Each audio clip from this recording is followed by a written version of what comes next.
Malik was born in South Side Chicago, in a neighborhood people only spoke about in whispers. Broken sidewalks, flickering streetlights, and police sirens were normal.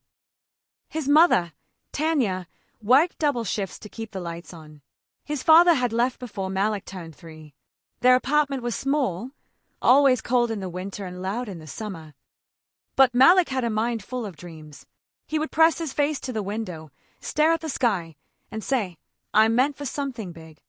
Even before he could spell billionaire, he believed in a future far beyond the block. Malik learned early that every choice counted. On the block, one wrong move could cost your life. He watched boys join gangs, sell drugs, and disappear. His cousin Dre was arrested at 14. Malik saw his aunt cry herself to sleep. That pain was real. He promised his mom, "I'll never be that boy." He became a quiet observer, dodging the bad, soaking up the good. He noticed which people were respected and why. "Stay sharp, stay safe," he told himself. His streets were his classroom, and survival was the curriculum. The world outside was dangerous, but Malik's spirit stayed focused. At school, Malik was just another poor kid with hand-me-down clothes and a tired backpack. Teachers overlooked him. Classmates teased him for his shoes, but he listened more than he spoke. He sat in the back, absorbing everything. His math teacher, Mrs. Carter, noticed. She saw how quickly he solved problems and how he stayed after class with questions. One day, she gave him an old, used laptop. "For your future," she smiled. That laptop became his treasure.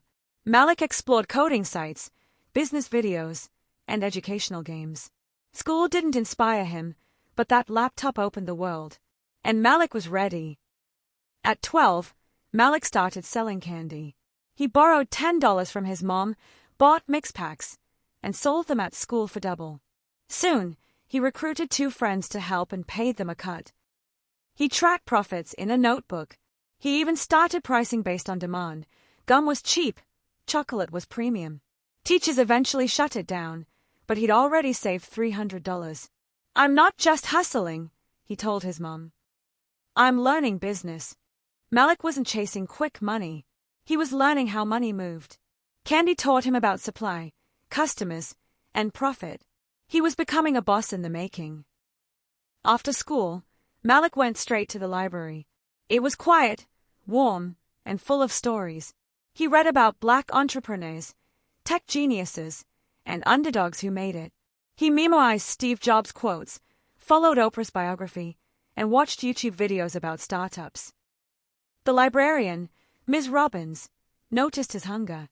"You read like your life depends on it," she said. "It does," he replied. He wasn't just reading, he was building a vision. Malik would write down business ideas in his notebook. His favorite corner was under a lamp by the window. The library gave him knowledge. Knowledge gave him power. By 14, Malik had turned his laptop into a school. Not for homework, but for freedom. He watched YouTube tutorials on app development, website design, and e-commerce. He learned how to build landing pages, automate tasks, and even edit videos. While other teens watched prank videos, Malik studied digital marketing and passive income. He followed creators who looked like him and succeeded like he dreamed. He kept notes taped on his wall. His room became his headquarters. He called it HQ. The internet gave him what his school couldn't: direction, skills, and belief. He wasn't just learning to pass, he was learning to build. At 15, Malik built his first app, SneakSmart, a sneaker reselling platform. He coded it, promoted it on Instagram, and launched it with pride. But users complained, it crashed often, payments glitched, and data got lost. Within days, it flopped. Malik was devastated. "I failed," he muttered. But then he flipped through his notes and realized he had learned more from failure than school ever taught. He didn't sulk. He studied the bugs, improved his coding, and wrote out everything that went wrong. "Every failure is a step forward," he wrote on his wall. His first app failed. His belief didn't. At 16, Malik had an idea. After helping a friend who was lost about careers, he thought, what if an app could guide teens like us to find their path? That night, He started sketching Next Move, a mobile platform that used AI to help students find careers, mentors, and resources based on their strengths. It wasn't a resume builder, it was a dream finder. He coded after school, tested it with friends, and built it slowly. It was more than an app, it was a mission. Malik wanted every kid from the block to believe they had options. Real options. At 17, Malik posted a TikTok demo of Next Move. The video showed how the app could help anyone find a path, no matter their background. A famous creator stitched it and said, "This is what we need in schools." Overnight, the video hit 2 million views. Write a story about 17-year-old Malik, who shares a demo of his app Next Move on TikTok, a tool designed to help anyone discover their career path regardless of background. When a famous creator notices and stitches the video, praising it as what we need in schools, Malik's project explodes overnight, hitting 2 million views. Explore the whirlwind of viral fame, the excitement and pressure that come with sudden attention, and how Malik balances his vision with new opportunities and challenges. Downloads exploded, 100,000 in 2 days. Schools, teachers, and nonprofits started messaging him. Malik couldn't believe it. His phone buzzed nonstop. His room became a war room of strategy and updates. He wasn't rich yet, but for the first time, the world saw him. Not as a poor kid, but as a visionary. By 18, Malik had officially registered Next Move Incorporated. He was the youngest CEO in his neighborhood's history. He hired 2 developers, updated the app, and secured a mentor. Investors offered funding. One offered $250,000 for 40% of the company. Malik said no. Ownership matters, he declared. He read every business contract carefully, attended webinars, and stayed humble. He moved his mom to a safer apartment, bought her a better phone, and surprised her with groceries. "You're my first investor," he said. Malik didn't just want to make money, he wanted to create change. He wasn't chasing fast fame. He was building legacy. As Next Move grew, so did the pressure. Investors, sponsors, and influencers wanted in. Some offered flashy deals, but Malik read the fine print. One company wanted 51% control for $500,000. It sounded like a dream, but Malik knew better. He declined. "If I don't own it, I can't lead it." His mother reminded him, "Not all money is good money." Malik stayed focused on vision over vanity. Instead of chasing quick riches, he grew his team slowly. Hired people who shared his mission and built partnerships with schools. He learned the value of saying no when it protected his yes. At 19, Malik returned to his old school, not as a student, but as a speaker. He wore a clean hoodie, fresh sneakers, and carried his story with pride. "I'm proof your zip code isn't your destiny," he told them. He donated laptops, paid for internet access for students, and launched a scholarship in his mom's name. His neighborhood, once his cage, became his cause. "The hood doesn't need saving," he told reporters, "it needs investing." Malik wasn't just giving back, he was reaching back. Because he remembered the kid who sat in the back of class with tight shoes and big dreams. CNN ran a feature on Malik, teen CEO revolutionizing career education. The story exploded. Other outlets followed: Forbes, TechCrunch, even Time. He was invited to speak at national conferences. People asked, "How did you do it?" He always answered, "Purpose before profit." Malik wasn't just a success story, he was becoming a symbol. Black kids saw him and believed more was possible. Teachers quoted him. Entrepreneurs DM'd him. Still, Malik stayed grounded. He prayed, journaled, and spent time with his mom every night. "Fame isn't freedom," he once tweeted. "Ownership is." His story went national, but his mission stayed local and clear. Malik knew he couldn't do it alone. He searched for people who aligned with his purpose. He hired a childhood friend as operations lead, a young black woman as chief of tech, and a retired teacher as advisor. Together, they expanded Next Move into new languages and partnered with nonprofits. Malik led with empathy, weekly check-ins, mental health days, and bonuses for impact. "We're not just building apps," he'd say.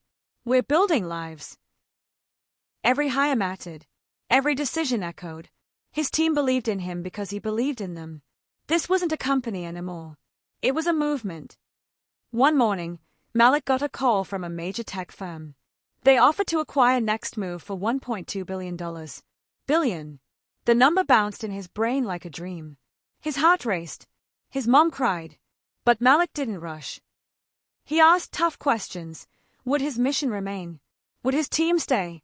Would schools still get free access? After a month of negotiation, the answer was yes. He signed. At 21, Malik became a billionaire. The kid who once sold candy in a torn hoodie was now on Forbes 30 Under 30. But money didn't change him, mission did. With billions in the bank, Malik could have retired. But he didn't. He launched a foundation, Dream Seed, focused on helping kids from underserved communities start businesses and get tech education. He built youth centers, funded startup incubators, and opened scholarships. This isn't just success, he said. This is succession. Malik traveled to Ghana, Brazil, and rural Alabama to teach entrepreneurship. He met kids with the same fire he once had. He didn't flex his wealth. He used it as a weapon against poverty. His life's mission shifted from make it out to build it up. Billionaire wasn't his title, it was his tool. Years later, Malik bought the building where he grew up. He transformed it into a tech hub with free Wi-Fi, mentorship rooms, and 24/7 access. The mural outside read, "From the block to the billionaire." Kids from the neighborhood came to code, dream, and build. His mother walked through the halls with tears in her eyes. "You made this a sanctuary," she whispered. Malik just smiled. This is where it all started. His roots weren't chains, they were the foundation. His past wasn't shame, it was fuel. He proved that diamonds really do grow under pressure. And Malik, he was shining bright. Malik's foundation spread to 15 countries. He partnered with UNESCO, Google, and grassroots leaders. His model was simple: equip, empower, elevate. His apps were used in 20,000+ schools. He trained over 50,000 youth to become tech entrepreneurs. His TED Talk hit 10 million views in a week. But Malik still made time to mentor local kids every weekend. "You don't need to change the world," he told them. "Just change your corner of it." He stayed human. No bodyguards, no ego. Just a hoodie, a smile, and a purpose. His wealth didn't separate him, it allowed him to reach farther. At 30, Malik published his memoir, Brick by Brick. It told his full story, raw, real, and revolutionary. It became a bestseller. Schools made it required reading. The story of a black boy from nothing who became a tech giant resonated with millions. Hollywood offered a movie deal. Malik agreed, but only if real kids from real neighborhoods played real roles. "Representation isn't optional, it's necessary," he said. His story wasn't just his, it was every kid who dared to dream bigger than their environment. Malik wasn't just remembered, he was replicated. His life became a blueprint for belief. One rainy night, Malik walked alone through the block where it all began. The same cracked sidewalks, the same broken lights. But this time, something had changed. Kids weren't just hanging around, they were inside his center, building websites and writing business plans. He stood under the street lamp where he once whispered dreams to the stars. Now he whispered something new: "We did it." His phone buzzed. Another school just adopted his curriculum. He didn't smile for the money or the fame. He smiled because hope had finally taken root where it was once outlawed. Malik's journey was full circle and still unfolding. Your beginning doesn't define your becoming. The block is not your limit, it's your launchpad.